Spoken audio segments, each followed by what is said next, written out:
Já tentou de tudo para aprender inglês, mas ainda não conseguiu? Conheça o meu método de inglês com oratória. Veja a playlist aqui no YouTube do antes e depois dos meus alunos no curso. Aulas presenciais no Rio de Janeiro e por Skype para alunos do mundo todo. E aí, tudo bem? Como você está? Hoje eu vou falar aqui sobre um problema de motivação. Primeiro é interessante a gente entender um pouco sobre a motivação. E a motivação é o seguinte, você tem basicamente dois tipos de motivação, que é a motivação instrumental, isso se tratando das línguas, evidentemente, mas a gente pode, normalmente, os conceitos que a gente aprende aqui, a gente pode levar também para outras áreas, mas basicamente a gente tem a motivação instrumental e a motivação integrativa. Então, por exemplo, a motivação instrumental é aquela história assim, o meu chefe quer que eu aprenda inglês. Ou então, como eu já recebi telefonema várias vezes, o meu marido precisa aprender inglês. Falo, olha, se o seu marido precisa aprender inglês, ele precisa me ligar, falar comigo, né? Então, é uma motivação instrumental. O que significa isso?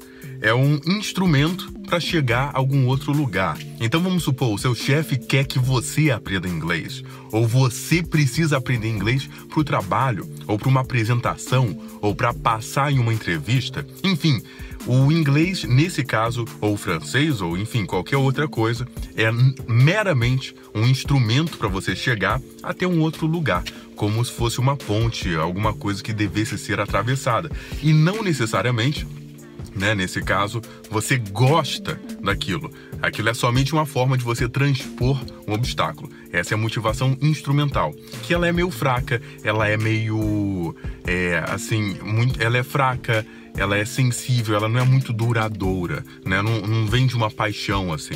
Ela é só uma coisa para transpor um obstáculo, como quem coloca uma ponte ou coloca ali um quebra-galho para você passar. E depois de você passar, igual, sabe, você faz a prova, aí depois fez a prova, você fala, ufa, não sei o quê, nunca mais vou precisar disso, aí você vai para casa, vai assistir Netflix, vai botar a sua cabeça em algum outro lugar. E você tem o segundo tipo de motivação, que é a motivação integrativa, ou seja, quando você quer se integrar com aquele tipo de coisa. Então, eu devo dizer, isso aí tende a ser muito mais legal. Por exemplo, o cara que aprende inglês ou francês, normalmente o inglês, a verdade seja dita, sou muito franco, normalmente o inglês ele vem com essa coisa da culpa.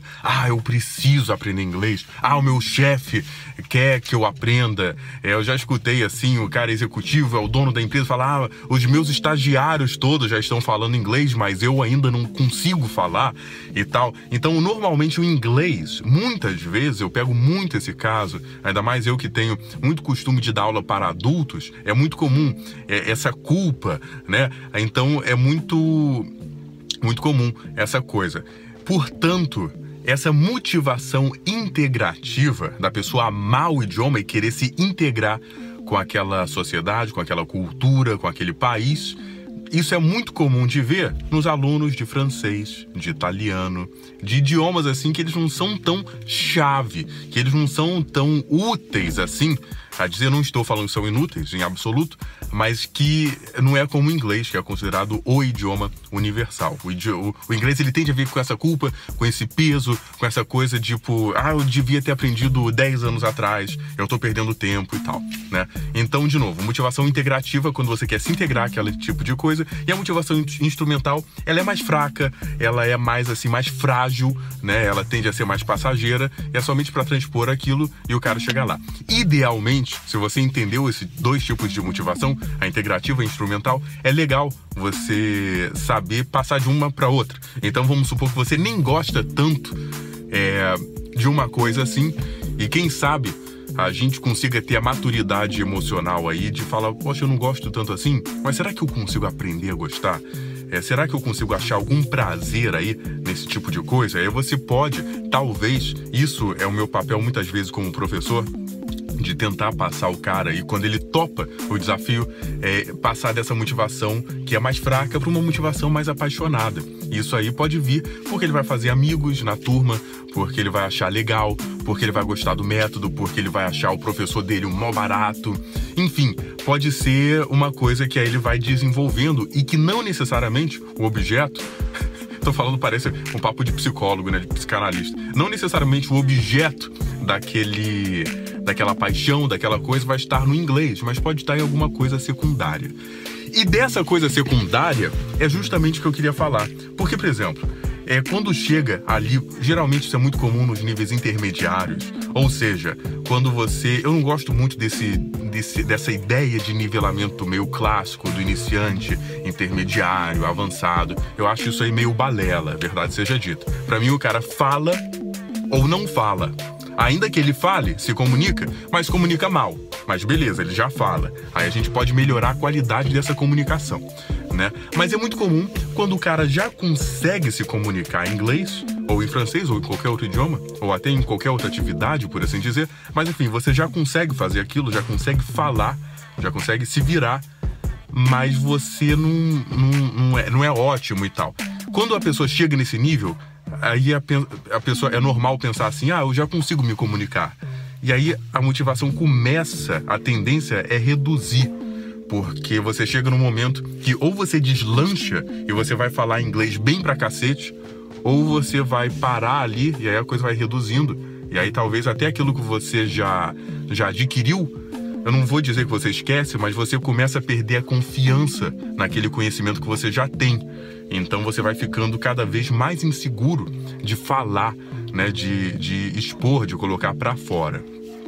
Quando você chega nesse momento que você tá meio intermediário, né? Se você reparar, os momentos que intermediam as nossas coisas na vida, normalmente são momentos aí um pouco críticos. Então você pega num relacionamento, você passar do namoro pro noivado, do noivado pro casamento. Normalmente quando você vai fazer essa transição, né, seja a transição na nossa vida pessoal ou profissional, um novo trabalho, um novo emprego, uma mudança de uma cidade, de um lugar para o outro, né? Essas transições normalmente são críticas, mesmo que elas sejam boas, elas são um pouco tensas, né? Que mudança traz um certo desconforto.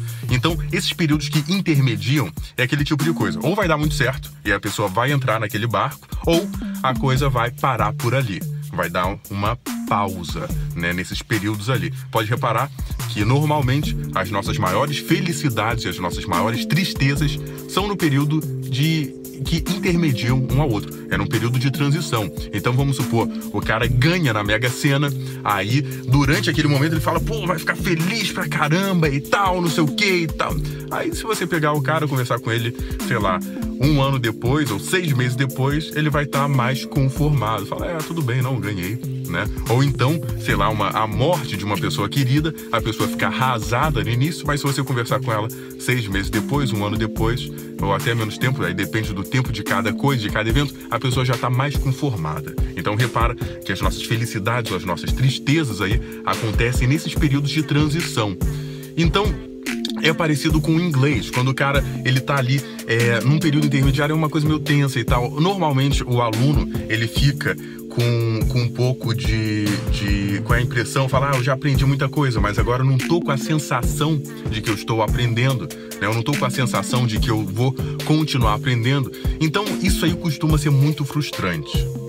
O que a gente tem que fazer quando chega nesse momento, e você se dá conta que chega nesse momento, que é muito importante se perceber. Você fala, opa, eu tô aqui, eu tô começando a me sentir desmotivado. Porque se você não souber como você tá se sentindo em relação ao inglês, em relação ao trabalho, em relação, se você não sabe como você tá se sentindo, aí é muito difícil de você lidar com aquilo. Você não vai nem saber como lidar com aquilo. Então, aí você se dá conta, você fala, caramba, eu tô me sentindo meio desmotivado realmente. E aí o que você faz? Eu recomendo você começar a aprender distraidamente.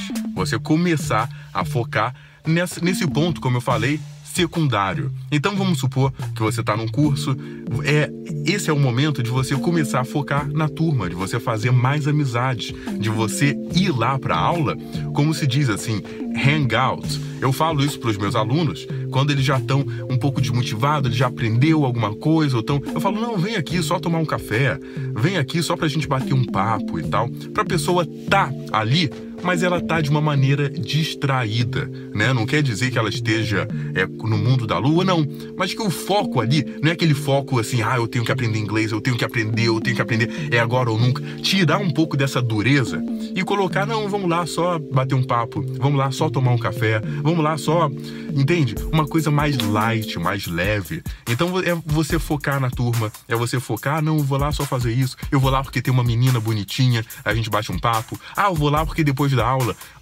rola uma conversa maneira. Enfim, você ter uma distração ali. E é verdade, isso aí tem um pouco do auto-engano, né? Porque é uma maneira de você tá lá estudando, mas você tá se distraindo também com outras coisas. E aí, de uma maneira, vamos dizer assim, magicamente, você vai aprendendo aos poucos, porque você tá lá. Porque ainda você está no processo, você ainda não desistiu. É igual assim, o pessoal fala na academia, né? Não para, reduz, continua indo, né? Se você tá de saco cheio, faz uma coisa diferente, mas não para. Então, eu acho que a questão toda é essa, é você começar a se distrair, se permitir se distrair, fazer uma coisa diferente do que, de fato, você fala, não, agora eu vou parar porque eu tô desmotivado e tal. Eu lembro que durante as aulas de oratória, eu faço também um curso de oratória e argumentação sob pressão há alguns anos agora, e às vezes, depois de um tempo, eu já ia lá, não exatamente com aquele foco, eu tenho que melhorar a minha fala, eu tenho que melhorar a dicção, eu tenho que melhorar a persuasão e tal. Mas não, eu ia lá pra bater um papo, pra conhecer gente nova, pra curtir, pra tomar um cafezinho. E aí, eu via que, sei lá, aí passava 6 meses que eu gostava também, é muito importante gostar, né? É o que eu falo assim, a melhor coisa pra pessoa aprender, a pessoa que não gosta de inglês, a melhor coisa pra pessoa é não estudar inglês, porque é muito difícil você aprender uma coisa que você não gosta. Pelo menos se você não gosta, tenta aprender a gostar, né? Então eu ia lá só pra tomar um cafezinho, pra bater um papo, pra relaxar, pra conhecer gente nova, pra escutar as histórias e tal. E aí, sei lá, você adianta a fita 6 meses, 1 ano depois, você melhorou. Porque, claro, você tá lá e tá participando do processo. Então a conclusão é o seguinte, não desista. Se distraia, faça alguma coisa diferente, foque na questão secundária. Então, quando você tá de saco cheio, primeiro, diz pra você mesmo, eu tô de saco cheio, então vou fazer alguma coisa. Vou assistir aquela série do Netflix em inglês, com legenda em inglês, que eu gosto. Eu vou fazer alguma coisa pra espairecer, pra modificar. Mas eu ainda não vou desistir do processo, do projeto de aprender inglês, né? Então é muito importante você mudar um pouco o foco ali, mas ainda permanecer no processo. Bem, muito obrigado por assistir. Meu nome é Paulo Nidec e até a próxima.